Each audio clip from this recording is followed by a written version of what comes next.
El río Tamuja es hoy pequeño, pero su nombre es grande. Deriva del étimo hidronímico Tam, que hace milenios bautizó varias corrientes de agua en la fachada occidental de Europa, desde aquí hasta el Támesis de Londres. Seguramente el nombre ya era antiguo cuando al final de la prehistoria, en el encuentro del Tamuja con el arroyo del Berraco, se fundó aquí un castro celtíbero muy probablemente vinculado con la emisión de monedas prerromanas con la denominación de Tamusia. Que llegara a tener su propia ceca da fe de la importancia que habría alcanzado esta población. Siglos después de su fundación, llegaron las legiones de la Roma republicana. Gracias a las nuevas tecnologías y a la investigación arqueológica tradicional, hoy se sabe que aquí llegó a convivir la población indígena con un acantonamiento romano. Es el singular castro de Villas Viejas del Tamuja, en el término municipal de Botija, provincia de Cáceres.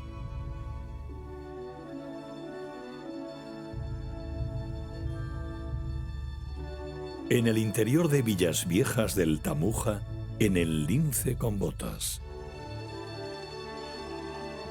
El castro de Villaviejas del Tamuja es uno de los asentamientos más representativos de la Segunda del Hierro en la región de Extremadura. Es un sitio que tiene una larga historia en su investigación. Desde los años 60 se viene trabajando aquí, no solo excavando en lo que es el recinto amurallado, sino también en las necrópolis, en las 3 necrópolis que se conocen del asentamiento. Gracias a toda esa investigación sabemos que es un asentamiento que tuvo su origen en el inicio de este periodo de la Segunda del Hierro, en torno al año 400 a.C., y que fue ocupado de manera continuada por lo menos hasta el siglo I a.C.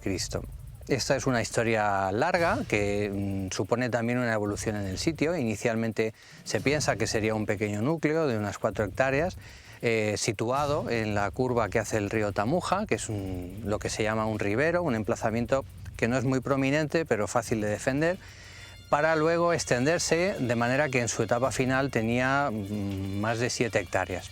Es decir, que dentro de lo que son estos asentamientos en la región es uno de los más grandes, más monumentales y también mejor conocidos. La historia de este asentamiento tiene un final que está muy vinculado con el proceso de la implantación, de la conquista romana de todas estas tierras de la Lusitania. Sabemos que aproximadamente a inicios del siglo I a.C., esta comunidad, que como decía antes tiene una larga historia a lo largo de 3 siglos, ¿no?, durante toda la protohistoria, toma contacto con los conquistadores y pensamos que se produce algún tipo de asociación o de contacto, de vínculo, que permite que dentro del perímetro amurallado del castro se produzca un asentamiento de tipo militar, romano. En este contexto del final de la República Romana, lo que está ocurriendo en estas tierras es que se van a consolidar ya como zonas de control firme, afianzado de los romanos, que van gradualmente conquistando territorio, y en ese proceso de conquista pues, se dan situaciones en las cuales las comunidades indígenas ofrecen resistencia, como por ejemplo demuestra el documento hallado en el castro de Castillejo de la Orden de Alcántara, donde apareció el famoso bronce que da testimonio de una deditio, que es una rendición incondicional de una comunidad indígena. Pero este proceso sería complejo y en otras ocasiones lo que habría más bien es un proceso de negociación que permitiría a los romanos asentarse en el interior de algunos de estos núcleos indígenas para utilizarlos como base de operaciones, como punto de apoyo para los movimientos de tropas y en ese proceso de control del territorio. Control que además no solo está estrictamente vinculado a esas operaciones militares de control o de conquista, o en el marco de esos conflictos civiles, sino que también está relacionado con el control de los recursos económicos de estos territorios, como por ejemplo, y posiblemente en ese caso, la minería, ¿no?, la minería del plomo argentífero, que podría haber sido, así se plantea por algunos especialistas, un recurso importante para los intereses de Roma. La guerra civil abierta entre Sertorio y sus oponentes Cecilio, Metelo y Pompeyo duraría una década. Entre el 82 y el 72 a.C., y tuvo como principal escenario a una península ibérica solo parcialmente conquistada.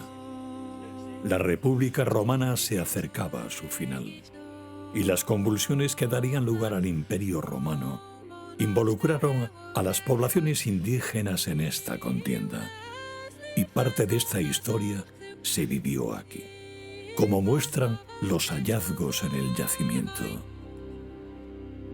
Lo que os queremos enseñar es parte del recinto B de este yacimiento. Este yacimiento se compone de dos recintos, uno es el recinto A, que siempre se ha relacionado con la ocupación del Castro Betón, y otro es el recinto B, que está más relacionado con la ocupación romana del espacio. Nosotros donde nos estamos ahora desarrollando es en el recinto B.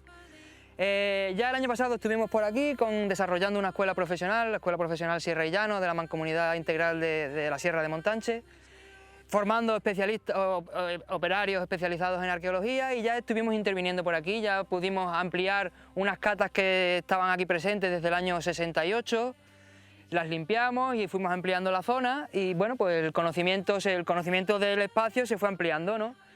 Y gracias a esa labor que se hizo el año pasado, bueno, pues ya digamos que se fue abriendo la puerta a futuras nuevas intervenciones como las que estamos desarrollando ahora, que es una intervención que se está desarrollando bajo el paraguas del proyecto MINAR, que es un proyecto encaminado a la aplicación de técnicas no invasivas en el tema de la arqueología, para conocer lo que hay en el subsuelo sin necesidad de mover tierra, que finalmente tenemos que constatar esos resultados arqueológicamente, ¿no? Y eso es lo que estamos haciendo nosotros.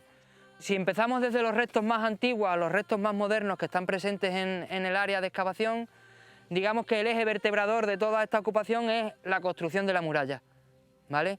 Que es esta estructura que estáis viendo aquí, que estaba careada, tenía una camisa interna y una camisa externa, y el núcleo se rellena con tongadas de esos bolos de granito que estáis viendo aquí. Ya en la excavación de 1967-1968 se apunta a la posibilidad de que aquí hubiese una poterna, una puerta, una pequeña puerta de entrada al recinto, que parece que nos lo confirma el estado en el que nos encontramos en la muralla, y no solo eso, sino la distribución de los dos edificios que vamos a tener alrededor de esta puerta. Ya el año pasado confirmamos la presencia de ese edificio, que parece de planta cuadrada. Digo parece porque todavía no lo vemos entero, ¿vale? Ya se nos sale por el límite norte de la excavación, y es un edificio que entendemos o que interpretamos que está vinculado a una posible guarnición que estaría al cuidado de esta poterna, ¿vale? Consustancial a ello, pues son elementos domésticos como pueden ser las cocinas, esas que estáis viendo ahí, una cocinita que había, un hogar que había más abajo, ¿vale?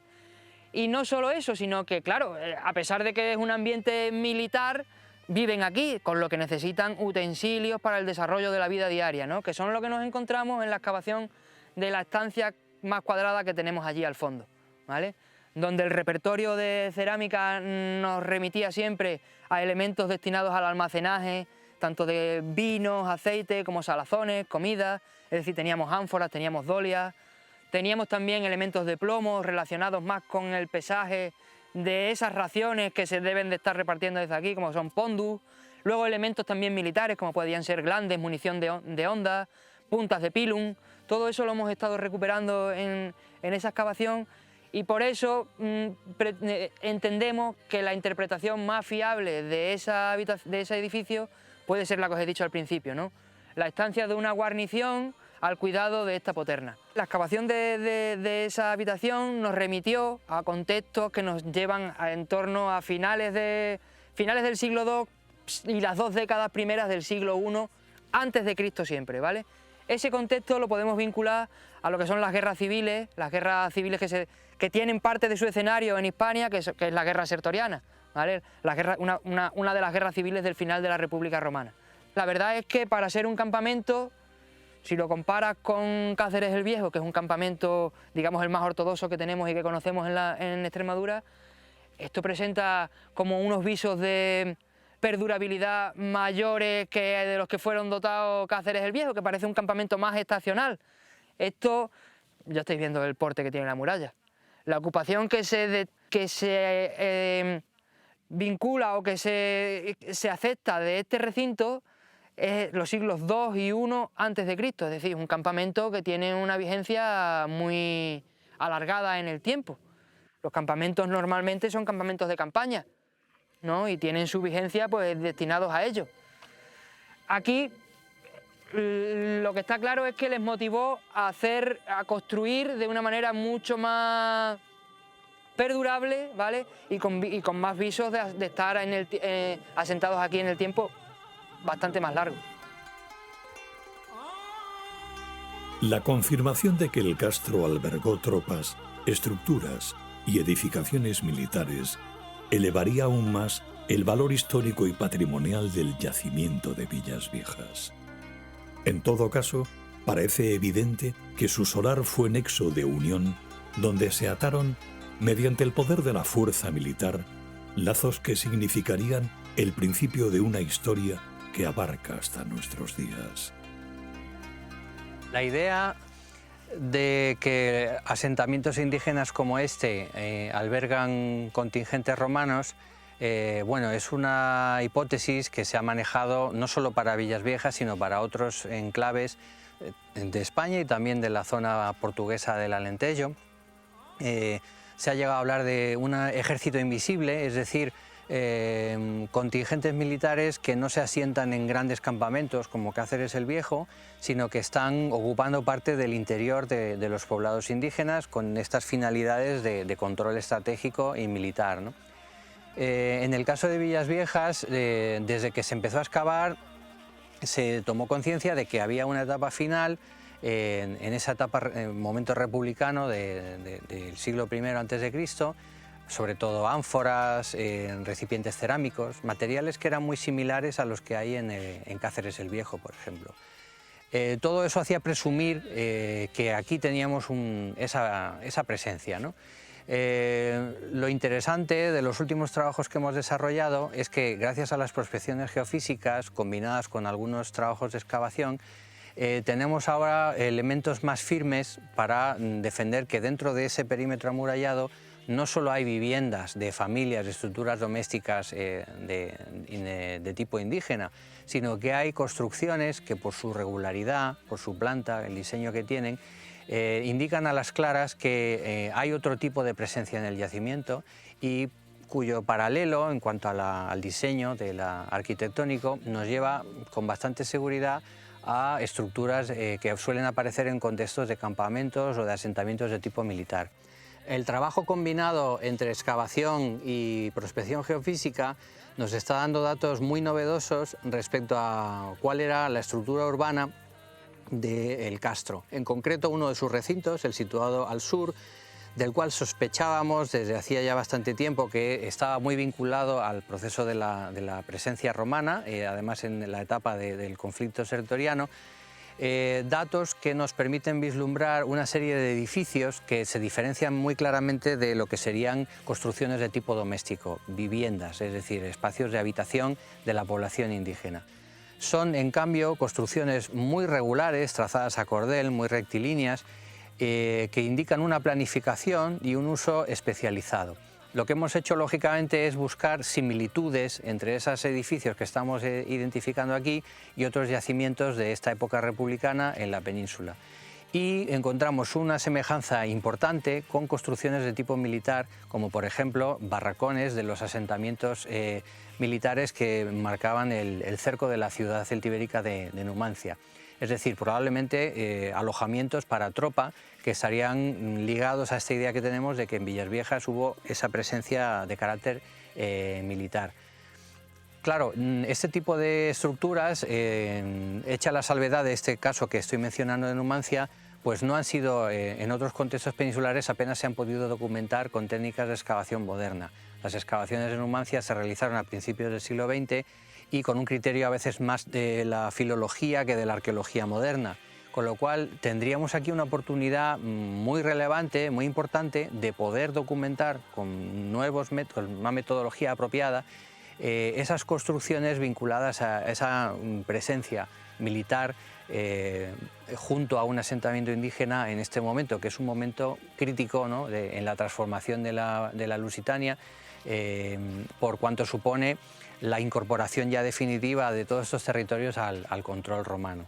De hecho, Villas Viejas, en esa etapa final, podríamos calificarla como una protociudad, es decir, como el antecedente más inmediato a lo que serán luego las ciudades romanas que van diseminándose y distribuyéndose por el territorio, ¿no? El primer antecedente de esos grandes núcleos. Investigadores y arqueólogos decimonónicos y de principios del siglo XX asistirían estupefactos a cómo se revelan hoy en día la rueda del tiempo y la realidad de las épocas, gracias a técnicas antaño impensables o inasequibles, como el georradar, la prospección geomagnética o la tomografía eléctrica. Aglutinando disciplinas, la arqueología tradicional puede excavar sobre seguro para confirmar lo que la tecnología apunta. El estudio de este yacimiento tiene una larga historia, como he mencionado antes, más de 40 años de excavaciones. Lo que pasa es que, lógicamente, la investigación dentro del ámbito académico, que es la que ha incidido aquí, y centrada en los trabajos de excavación, es por fuerza un proceso lento y costoso, como en cualquier otro yacimiento. ¿Eso qué quiere decir? Pues que de esta enorme superficie del Castro, con sus 2 recintos, que son más de 7 hectáreas, claro, apenas conocíamos un 1% de cómo estaba organizado. Hay muchos castros en toda la zona de Cáceres que de hecho ni siquiera han podido ser excavados y que conocemos por eso, por el perímetro, ¿no? Es decir, reconocemos el contorno de las murallas y sabemos cuál era el espacio delimitado por esas fortificaciones, pero sabíamos muy poco o prácticamente nada sobre cómo estaban organizados por dentro, ¿no? Cuál era su urbanismo, qué tipo de construcciones había, cómo se organizaban las calles, espacios abiertos, espacios construidos. Esto es algo en lo que nos puede ayudar mucho el uso de otros sistemas de investigación en arqueología diferentes a la excavación, complementarios, pero que nos pueden resolver muchas cuestiones. Todos esos métodos los podemos definir por su carácter no invasivo, es decir, son sistemas que nos permiten, entre comillas, radiografiar los yacimientos. Lo cual permite que en poco tiempo podamos cubrir mucha superficie y obtener datos que en casos como el de Villas Viejas son muy buenos, muy fiables, de qué es lo que hay bajo el suelo sin necesidad de excavarlo todo. Claro, excavarlo todo es imposible y no solo porque no hay recursos, sino porque no es deseable, ¿no? Porque cuando tú sacas a la luz los restos también tienes la obligación de conservarlos y de protegerlos. Si podemos obtener mucha información, pero protegiendo a la vez, manteniendo protegidos por la tierra la mayor parte de estos restos, hacemos algo que es sostenible en un sentido real de la palabra, ¿no? Por eso hemos recurrido al empleo de estos diferentes sistemas, sistemas de prospección, tanto de geofísica como también tomando imágenes desde el aire. La idea es que no nos basta con utilizar un único método, sino que debemos combinarlos, porque la información que aportan digamos que apoyan unos a otros y nos permite que lo que no se ve bien con un sistema se permita ver con otro, o nos confirme que lo que tenemos debajo, la señal que nos da, por ejemplo, el georradar, lo confirma la magnética, o lo que se ve en la magnética no se apreciaba bien en el georradar. Es fundamental integrar todos esos datos. Y juntando toda esa evidencia podemos reconstruir, ¿no?, sacar esa radiografía, digamos, de cómo era toda esta estructura urbana tan compleja y tan grande que de otro modo pues jamás habríamos podido conocer como la conocemos ahora. Bueno, el trabajo que estamos haciendo por parte de la Universidad de Extremadura es un trabajo de tomografía eléctrica. ¿En qué consiste? Bueno, consiste en introducir una corriente eléctrica en el terreno a través de unos electrodos y calcular la distribución de la resistividad eléctrica del terreno en el subsuelo, bien a lo largo de un perfil, tanto en profundidad como lateralmente, como a lo largo de perfiles paralelos para tener un estudio 3D. Este método tiene una gran aplicación en arqueología porque, como todos los métodos geofísicos, no es un método destructivo. Nosotros podemos tener una idea o analizar qué estructuras o cuerpos hay enterrados sin necesidad de excavar. La profundidad máxima que alcanzamos depende de la distancia entre electrodos. En nuestro caso, que hemos cogido medio metro, que es muy apropiado para estudios en arqueología, alcanzaremos como mucho unos 4 metros. O sea que vamos a hacer un estudio en 3 dimensiones desde la superficie hasta unos 4 metros. ¿Cómo detectamos esos cuerpos? Bueno, pues se detectan porque la resistividad es un parámetro físico, una magnitud física característica de cada material dentro de un intervalo de variación. Entonces nosotros lo que centramos la atención es en las diferencias, en las discrepancias en los valores de la resistividad. Lo que llamamos anomalías. Esas anomalías pues, están relacionadas con la existencia de esos cuerpos o estructuras que están enterrados. En concreto, en este yacimiento, en el yacimiento de Villas Viejas, estamos obteniendo unos resultados muy buenos, porque la riqueza del asentamiento es enorme y porque se encuentran muy superficiales. Y además hemos podido contrastar los resultados obtenidos con los que ofrecen otros métodos de prospección, como son georradar o el método magnético. Todos los trabajos están integrados dentro del mismo proyecto de investigación en el que estamos participando pues, distintas instituciones. Y la parte de tomografía es pues, un apoyo más, un método más. O sea, a nosotros nos da mucha información. De hecho, los cortes que se planearon el año pasado con la escuela profesional estaban íntimamente relacionados con los resultados de las prospecciones no invasivas. Nos da mucha información y nos facilita mucho la tarea. Antes era hacer un sondeo a ver qué sale. Hoy no, hoy voy a hacer el sondeo aquí porque he visto esta estructura y me interesa conocer cómo funciona esa estructura. Entonces, en cuanto a la interacción del arqueólogo de campo con esas técnicas nuevas, nos viene estupendo. Lo que tampoco puede ser, o se puede entender, que la existencia de esas técnicas elimina ya la necesidad de excavar, porque al final los resultados que dan las prospecciones no invasivas hay que constatarlo y solo hay una manera de constatarlo, que es abriendo el melón, hablando mal y pronto, ¿vale? Entonces cuando tú haces la radiografía tú ves lo que hay, pero no puedes saber qué va antes o qué va después, y eso lo tenemos que hacer nosotros en base a la secuencia estratigráfica y a los materiales que vinculas a cada estrato. No hay otra manera. De momento, luego la técnica puede ir avanzando. Entonces, bueno, pues al final lo que tenemos que vernos es como una cosa que interactúa entre nosotros dos y que tanto para mí son necesarios la información que nos dan las técnicas no invasivas como yo soy necesario para ellos a la hora de constatar lo que han visto con sus métodos, que es una panoplia de métodos larguísima. Los métodos no invasivos ofrecen datos que son fiables, pero que obviamente no son una solución por sí sola.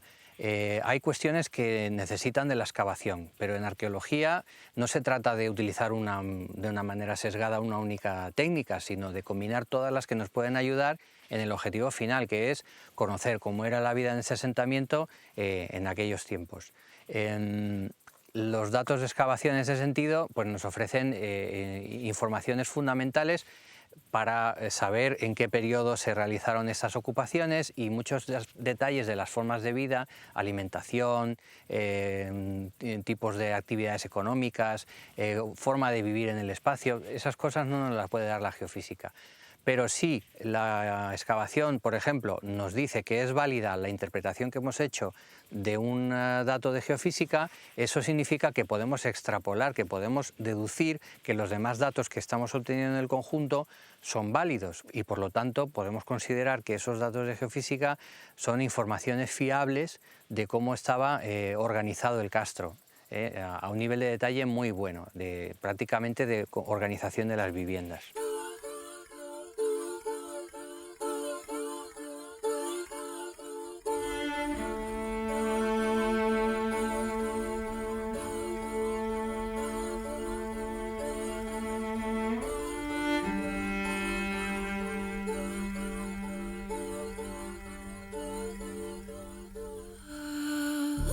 El proyecto que estamos desarrollando aquí es un proyecto financiado por la Consejería de Innovación de la Junta de Extremadura. dentro de su plan regional de investigación. Es un proyecto multidisciplinar en el que participa el Instituto de Arqueología, que es un centro mixto del Consejo Superior de Investigaciones Científicas y la propia Junta de Extremadura, en colaboración con otros centros tecnológicos y la Universidad de Extremadura, en concreto con especialistas en geofísica y teledetección que pertenecen a la Escuela Politécnica, pertenecen al campus universitario de Mérida, y también con investigadores del Centro de Investigaciones Científicas y Técnicas, el CICITEX, de Extremadura. Es decir, que formamos un equipo conjunto de investigadores en ramas muy diferentes, de manera coordinada, para investigar sobre este yacimiento, con la intención de que los datos que obtengamos sirvan para aumentar su valor como un recurso cultural y como un yacimiento para el estudio de la protohistoria aquí en esta región. Y también es muy importante mencionar la colaboración del Ayuntamiento de Botija, que es la localidad en la que se encuentra el castro, porque de hecho ellos desde hace bastantes años ya han apostado por impulsar este sitio arqueológico como un atractivo turístico y como un recurso para potenciar el desarrollo de toda esta zona, de toda la región, a través de diferentes actividades y desde luego también ayudándonos a desarrollar el proyecto en las mejores condiciones posibles, prestándonos apoyo en todo lo que han podido, que es algo realmente importante, que estos proyectos se imbriquen con las autoridades locales y autonómicas para que su trabajo sea más efectivo, ¿no? Y que juntemos todos los esfuerzos por poner en valor esto que realmente lo merece. La globalización de los conflictos, como la globalización de una cultura, empezaron mucho antes de nuestra era. En nuestra zona del mundo, la trascendencia de Roma despojó a sus antiguos pobladores, por así decir, de su propio futuro. Nadie sabe qué hubiera pasado sin esa potente fuerza transformadora en un tiempo del que proviene en gran medida nuestra actual identidad histórica. Villas Viejas es un caso muy singular, una oportunidad única de estudiar un proceso que fue tan complejo y tan rico en matices como el de la incorporación de todo este territorio al dominio romano. Quiero decir que en este espacio se produce lo que podríamos llamar un crisol de culturas entre la cultura indígena, la cultura romana, que no está totalmente romanizada ella misma, porque Roma en ese momento todavía se está expandiendo y está incorporando territorios en todo el Mediterráneo. Sabemos que se acuñaba moneda, que probablemente se acuñaba en este centro la moneda de Tamusia, que sería muy probablemente el topónimo con el que se conocía este lugar, y el elemento romano que está en ese empeño de controlar el territorio, fijar el territorio y además incorporar a las comunidades indígenas, ¿no? De manera que sí que es un problema quizá como muy actual, ¿no? de contacto y de interacción entre diferentes culturas. El contexto histórico es completamente diferente, lógicamente, pero nos plantea temas de mucho calado respecto a cómo se ha conformado la identidad de estos territorios, incorporando todas esas culturas diferentes y cómo en ese momento final de la vida de este sitio, aquí había esa convivencia, ¿no? Tal y como demuestran las cerámicas, los enterramientos que se excavaron y otras muchas evidencias, ¿no?